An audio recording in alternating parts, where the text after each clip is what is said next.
Bismillahirrahmanirrahim. Assalamualaikum warahmatullahi wabarakatuh. Alhamdulillah, hari ini kita akan melanjutkan materi minggu lalu mengenai konsolidasi dengan akuisisi melebihi nilai tercatat ekuitas. Jadi teman-teman, sebagai pemberitahuan bahwa materi ini mengandung satu soal yang berupa kertas kerja yang harus kalian kerjakan di Excel. Jadi minggu depan kalian bawa laptop dan Excelnya itu kalian print out. Kalian print out, kemudian nanti kita koreksi sama-sama, kita tuker-tukeran dengan teman, dan ibu nilai, insya Allah. Jadi minggu depan akan diabsen 2 kali untuk menggantikan sesi hari ini. Oke, jadi tugasnya nanti akan dikoreksi bareng-bareng di kelas, insya Allah. Oke, lanjut. Kita langsung ke ilustrasi akuisisi dengan kepemilikan penuh ya. Jadi seperti yang minggu lalu sudah Ibu sampaikan, itu ketika melakukan konsolidasi kita harus membuat kondisi sesaat setelah akuisisi. Oke, kita masih pakai kasus Nusantara, PT Nusantara yang membeli seluruh saham PT Andalas seharga 1,5 M. Nilai buku dari seluruh aset neto PT Andalas adalah 1,2 M. Jadi dari transaksi ini ada diferensial atau selisih yaitu sebesar 300 juta. Nah, 300 juta ini 100 jutanya digunakan dialokasikan untuk goodwill dan 200 jutanya dialokasikan ke aset teridentifikasi lainnya. Pertanyaannya adalah kenapa goodwillnya harus 100 dan aset lainnya 200, Bu? Itu pertimbangan manajemen. Nah, dari skema tadi, dari gambaran tadi, kita bisa buat skema transaksi akuisisi PT Nusantara terhadap PT Andalas seperti gambar 4.3 ini. Jadi, kalau dilihat, konsiderasi nilai wajar nilai investasinya adalah 1,5 M, nilai wajar aset netonya adalah 1,4 M, nilai buku aset netonya 1,2 M. Sehingga didapat goodwill-nya 100 juta, selisih nilai wajar dan nilai buku aset 200 juta, dan diferensial dari semuanya ini adalah 300 juta. Seperti yang barusan Ibu jelaskan di slide sebelumnya. Lalu teman-teman, ini adalah laporan posisi keuangan PT Nusantara dan PT Andalas per 1 Januari 2020. Lihat ya di sini. Sepertinya angkanya sama kayak yang awal-awal kita ketemu itu ya. Ini total liabilitas dan ekuitasnya 7M, total asetnya juga harus sama 7M. Untuk PT Nusantara, PT Andalasnya juga seimbang, balance ya. Oke, dari transaksi ini, PT Nusantara harus mencatat transaksi akuisisi PT Andalas pada bukunya, yaitu per 1 Januari 2020. Tadi soalnya 2020 ya, ini 1 Januari 2024. Intinya di awal akuisisi, anggap saja 2024, itu harus mencatat, yaitu mencatat jurnalnya, investasinya bertambah nih. Investasi pada PT Andalas bertambah 1,5 M di debit dan kasnya berkurang untuk melakukan investasi itu, yaitu sebesar 1,5 M di kredit. Kemudian ini adalah perhitungan jurnal eliminasi, yaitu perhitungan nilai aset neto PT Andalas dan bagian PT Nusantara serta kepentingan non-pengendali atas aset neto tersebut. Jadi didapat saldo awal investasinya tadi adalah 1,2 M. Itu didapat dari saham biasa ditambah saldo laba 800 dan 400 masing-masing. Nih, 800 dan 400 dapatnya dari sini. Ini nampak enggak sih pointernya? Oh ini. Oh udah dapet. Ini 800 sama 400 dapatnya dari sini.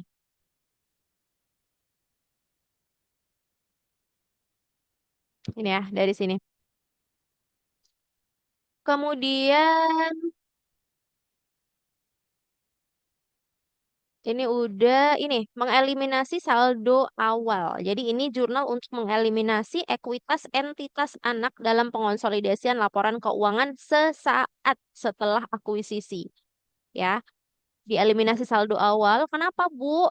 Ini harus dieliminasi karena dalam laporan konsolidasian tidak diperkenankan untuk menginvestasikan labanya pada perusahaan sendiri. Tidak diperkenankan investasi pada anak perusahaannya sendiri, sehingga saham biasa dan saldo laba yang awalnya bertambah di kredit, dia harus dieliminasi di sebelah debit. Begitu juga investasi pada PT Andalas, tadi di awal dia bertambah di debit kan, tapi dia harus dieliminasi.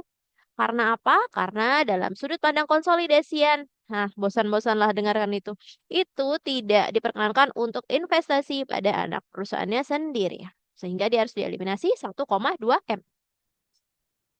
Berikutnya, kok kenapa jalan? Oh ini.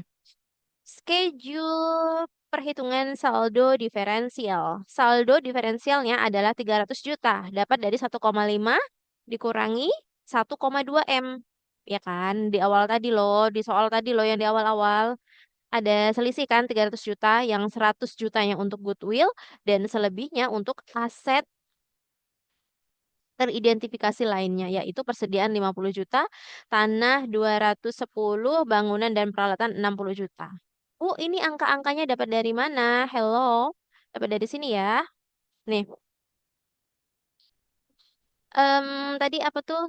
Tanah ya, tadi persediaan 50 juta. Persediaan kalian lihat, persediaan punyanya si PT Andalas. 50 juta didapat dari nilai wajar dikurangi nilai buku, ada selisih 50 juta. Kemudian tadi tanah 210 juta. Tanah 210 juta didapat dari nilai wajar dikurangi nilai bukunya, 710 dikurangi 500, dapatlah dia 210. Bangunan dan peralatan minus 60 juta. Bangunan dan peralatan 240 dikurangi 400, dapatlah minus 60 juta.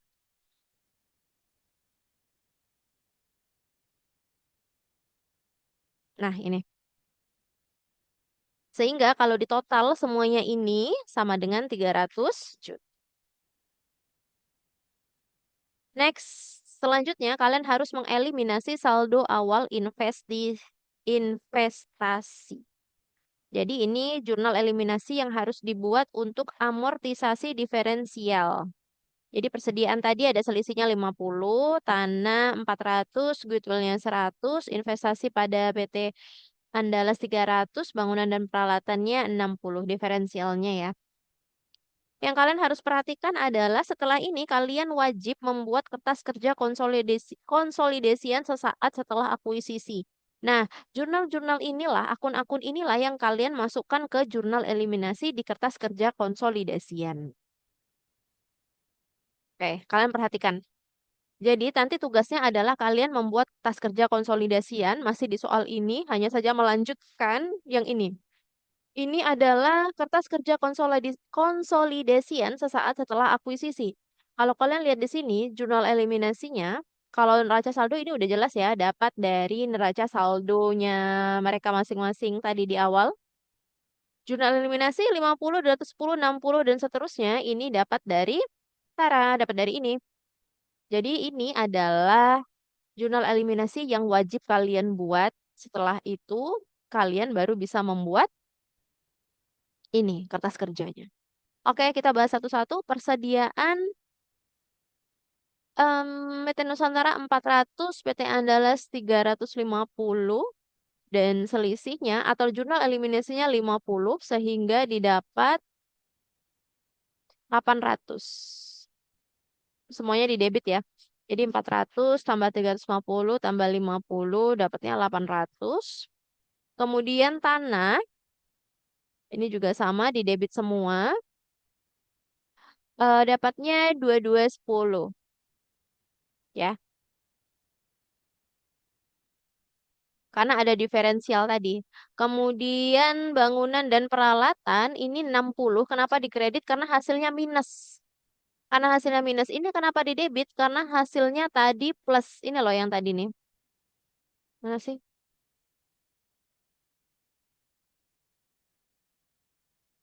Nah nih, tanah itu kan masih plus ya. 710 dikurangi 500 itu selisihnya tadi berapa tadi? Tanah 210. Makanya 210 di jurnal eliminasi ditaruh di debit. Kemudian ini ada yang minus nih. Bangunan dan peralatan 240 dikurangi 400 minus 60 juta. Sehingga di sininya ini kan minus nih. Nah, yang plus-plus nih taruh di saldo normalnya dia. Nah, ini 60 juta berlawanan dengan saldo normalnya si tanah dan bangunan ya tadi. Bukan. Bangunan dan peralatan 60 juta. Jadi kalian harus ingat saldo normal masing-masing.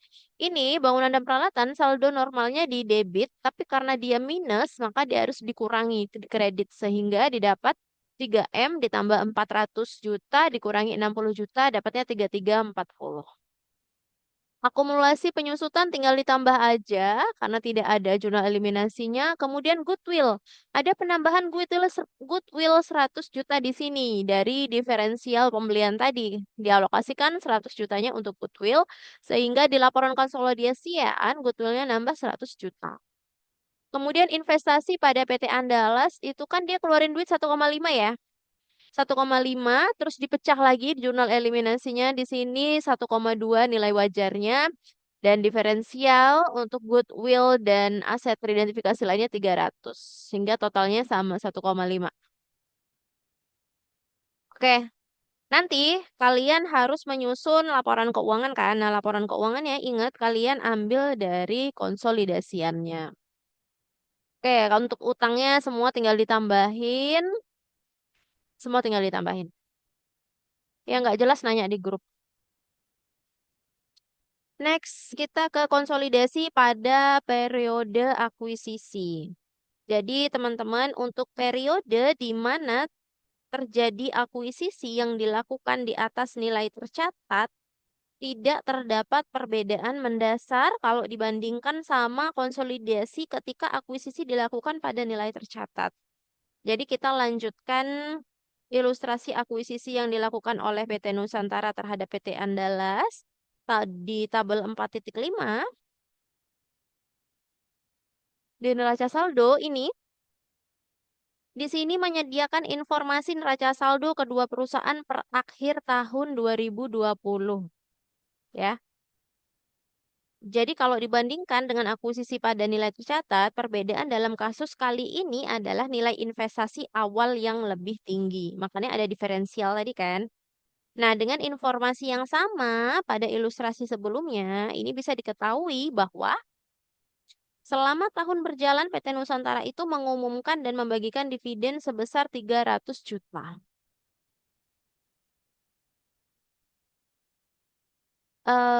Ini 300 juta. Sedangkan PT Andalas mengumumkan dan membagikan dividen 50 juta. Ini. PT Nusantara sebagai entitas yang memiliki PT Andalas tentunya akan mencatat transaksi terkait penerimaan dividen dari entitas anak dong. Caranya adalah ini, tapi sorry, angkanya bukan 1,5 M nih, harusnya 50 juta sesuai dividen yang dibagikan. Oh iya, ini semuanya kalian catat ya, yang kalian catat. Kemudian tugas berikutnya adalah selain kalian mengerjakan tugas nanti di akhir, ini nanti neraca saldonya semuanya kalian buat di dalam Excel. Neraca saldo, ininya, konsolidasi ini, dan semuanya. Yang penting kalian punya catatan lah ya, nanti pas ujian kalian nggak kelimpungan. Ini ingat angkanya 50 juta, sesuai dengan dividen yang dibagikan oleh PT Andalas. Karena dia memiliki 100%, maka 50 jutanya dicatat semua nih sama PT Nusantara. Oke, jadi selain itu, selama tahun berjalan, PT Andalas juga melaporkan perolehan laba neto sebesar 200 juta. Sebesar 200 juta yang dapat dihitung dari menjumlahkan seluruh pendapatan lalu dikurangi seluruh beban yang dilaporkan.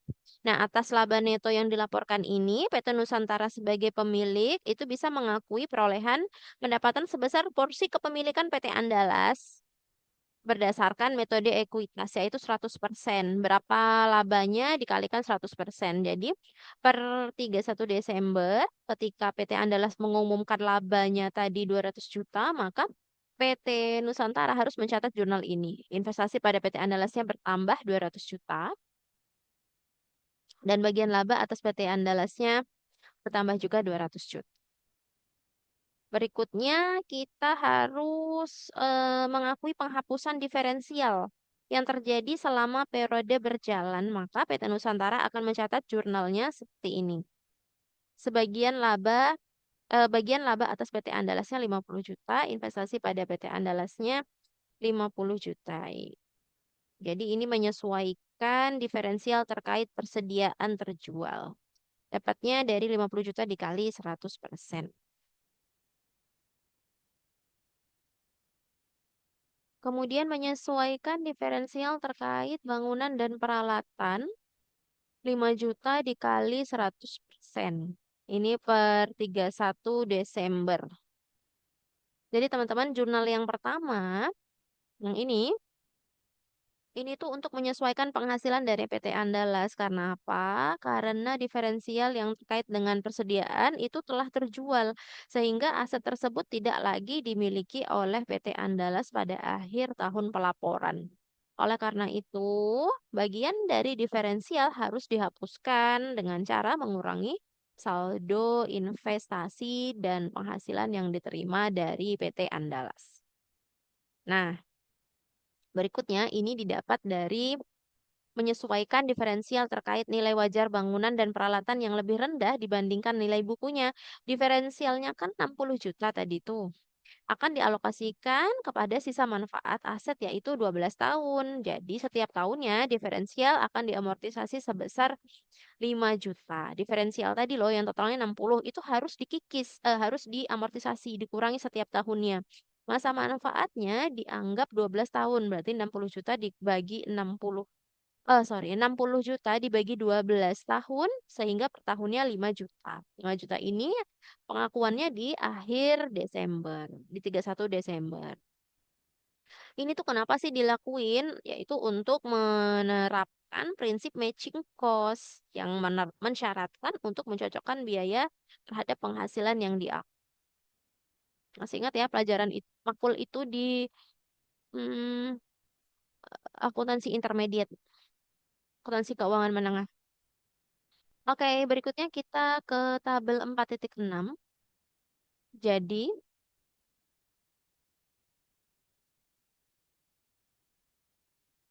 ini adalah jurnal eliminasi, penghitungan jurnal eliminasi. Bisa dilihat di sini, 1,2 M itu dari investasi awalnya tadi.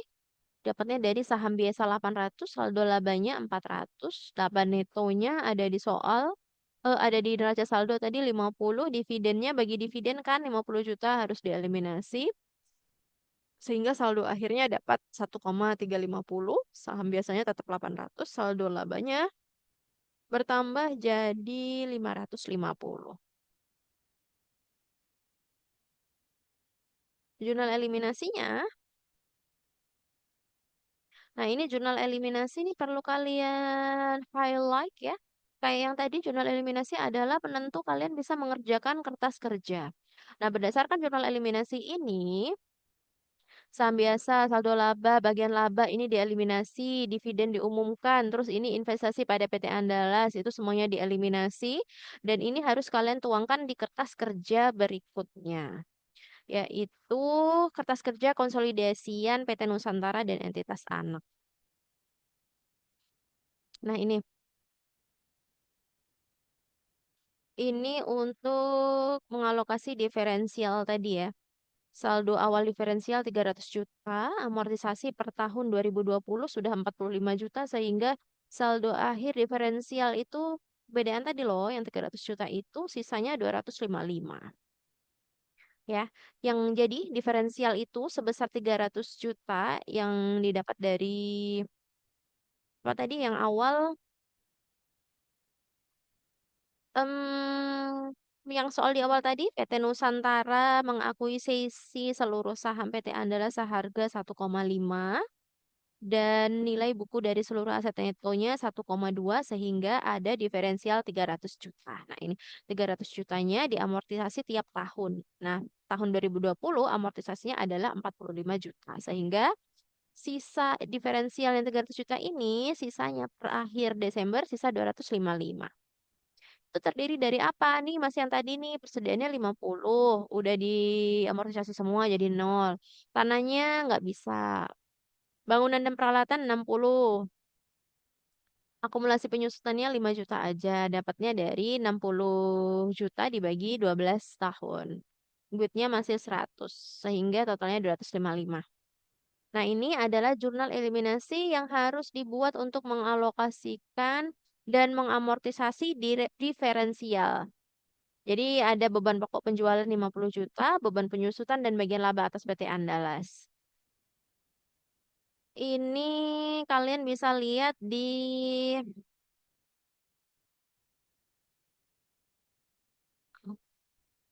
laporan keuangannya tadi ya. Tanah akumulasi, ini untuk diferensial tadi yang 300 juta dikurangi sehingga dapat 50 juta persediaan ini.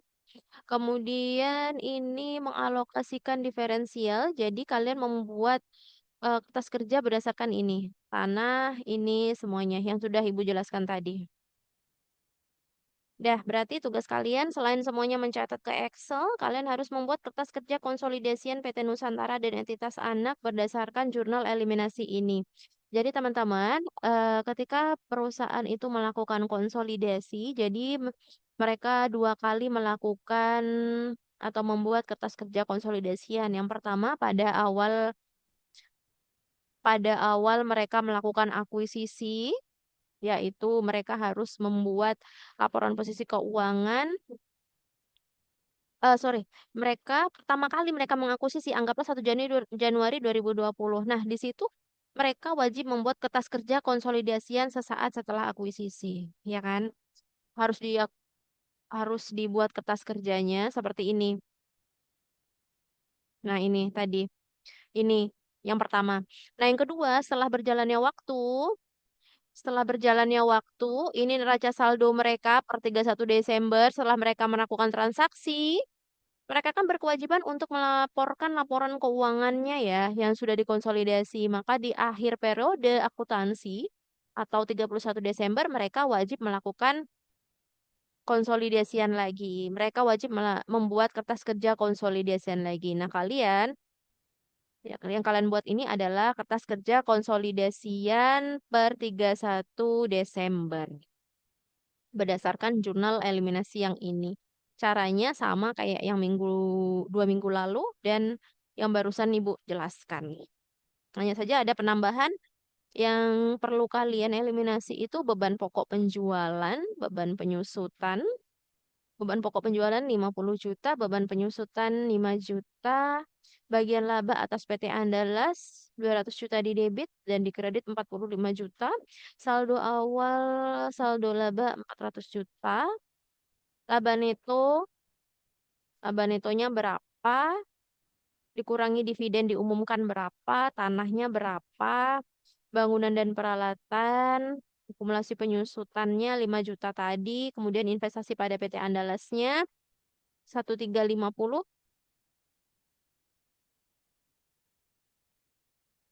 dan 255, saham labanya 800, saldo laba 650 dan 100 juta. Gitu. Jadi tolong kalian buat ya. Jadi teman-teman, khusus untuk persediaan atau aset-aset teridentifikasi lainnya yang diperkirakan akan terrealisasi dalam satu periode akuntansi, maka saat dilakukan pengalokasian diferensial di akhir tahun, aset-aset tadi itu diperkirakan tidak lagi dimiliki perusahaan pada akhir tahun atau terrealisasi menjadi biaya yang akan dilaporkan pada laporan laba rugi konsolidasian. Jadi, pencatatan beban pokok penjualan yang dilakukan oleh PT Andalas adalah untuk laporan keuangannya tersendiri. Tapi dari sudut pandang konsolidasi, beban pokok penjualan akan lebih tinggi sebesar 50 juta dan akan menjadi tambahan beban pokok penjualan yang harus diperhitungkan dalam menghitung beban pokok penjualan konsolidasi. Jadi selain itu teman-teman, untuk aset-aset yang mengalami penyusutan itu dicatat pada penyusutan tambahan atau dilakukan pengurangan yang disebabkan apa? Pengalokasian diferensial terhadap aset yang mengalami penyusutan. sehingga aset tersebut disusutkan sepenuhnya. Nah, dalam kasus ini, karena terjadi penurunan nilai wajar dari bangunan dan peralatan sebesar 60 juta tadi, yang minus tadi, nah, penurunan nilai wajar tadi akan dialokasikan selama masa manfaat tersisa dari bangunan dan peralatan, yakni 12 tahun, yang tadi itu. Maka terdapat pengurangan nilai penyusutan sebesar 60 juta dibagi 12 tahun, yaitu tahunnya 5 juta. Oke, jadi tugas kalian adalah membuat tabel 4.7 kertas kerja konsolidasian PT Nusantara dan entitas anak per 31 Desember 2020 yang tadi sudah Ibu detekkan angka-angkanya. Jadi kalau kita lihat nanti dari tabel yang akan kalian buat itu, laba neto konsolidasian PT Nusantara dan entitas anak untuk periode yang berakhir 31 Desember 2020 itu adalah 755. Nah, kalian sesuaikan ya, 755 juta. Kemudian saldo laba konsolidasi per 31 Desember 2020 adalah 1,955 M. Gitu. Itu dapatnya dari mana? 755 perhitungan laba neto konsolidasian untuk PT Nusantara dan entitas anak. Jadi itu dapat dari Ibu dektein ya. Laba neto terpisah PT Nusantara 600 juta. Laba neto PT Andalas 200 juta. Amortisasi diferensial terkait persediaan terjual 2020 minus 50 juta. Dan amortisasi diferensial terkait pembangunan dan peralatan di 2020 5 juta sehingga dapatnya 755. Jadi kalau dari perhitungan yang barusan itu, ketika entitas anak dimiliki sepenuhnya oleh entitas induk, serta tidak ada penyesuaian komponen-komponen tertentu, laba neto konsolidasian adalah sama dengan laba neto yang dilaporkan oleh entitas induk. Nah, kemudian cara menghitung eh, saldo laba konsolidasian PT Nusantara dan entitas anak per 31 Desember. Jadi dilihat, kalian harus buat sesuaikan dengan ini. Saldo laba PT Nusantara 1 Januari 2020 1,5 M. Laba neto terpisah PT Nusantara 600. Laba neto PT Andalas 200. Amortisasi diferensial terkait persediaan terjual 200. Terjual 2020 itu minus 50 juta. Amortisasi diferensial terkait bangunan dan peralatan di 2020 5 juta. Dividen diumumkan oleh PT Nusantara totalnya di 2020 itu minus 300 juta. Kenapa minus? Karena dieliminasi. Nah, sehingga dari kertas kerja yang kalian buat per 31 Desember itu, kalian juga wajib menyusun laporan posisi keuangan konsolidasian. Nah, ini tugas yang kedua. Yang pertama adalah kalian membuat kertas kerja konsolidasian PT Nusantara dan entitas anak per 31 Desember 2020. Berikutnya kalian buat laporan posisi keuangan konsolidasian PT Nusantara dan entitas anak.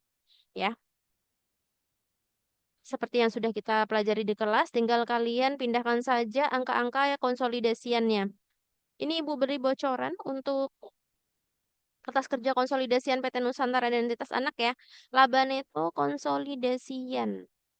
Laba neto konsolidasian adalah 755 juta. Saldo akhir laba. Saldo laba konsolidasian adalah 1,955 M. Total asetnya 8,455 M. Total liabilitas dan ekuitasnya 8,455 M. Jadi laporan posisi keuangan konsolidasian PT Nusantara dan entitas anaknya, total aset dan total liabilitas dan ekuitas masing-masing 8,455 M. Jadi seimbang. Oke, silahkan dibuat. Itu Ibu sudah kasih clue-nya tuh. Jangan sampai salah lagi ya. Oke, itu saja. Itu saja dari Ibu. Terima kasih atas perhatiannya. Jangan lupa tugasnya dibawa. Tidak perlu dikumpulkan di e-learning, tapi dikumpulkan minggu depan langsung dikoreksi dengan temannya dan di absen 2 kali. Oke, terima kasih. Assalamualaikum warahmatullahi wabarakatuh. See you.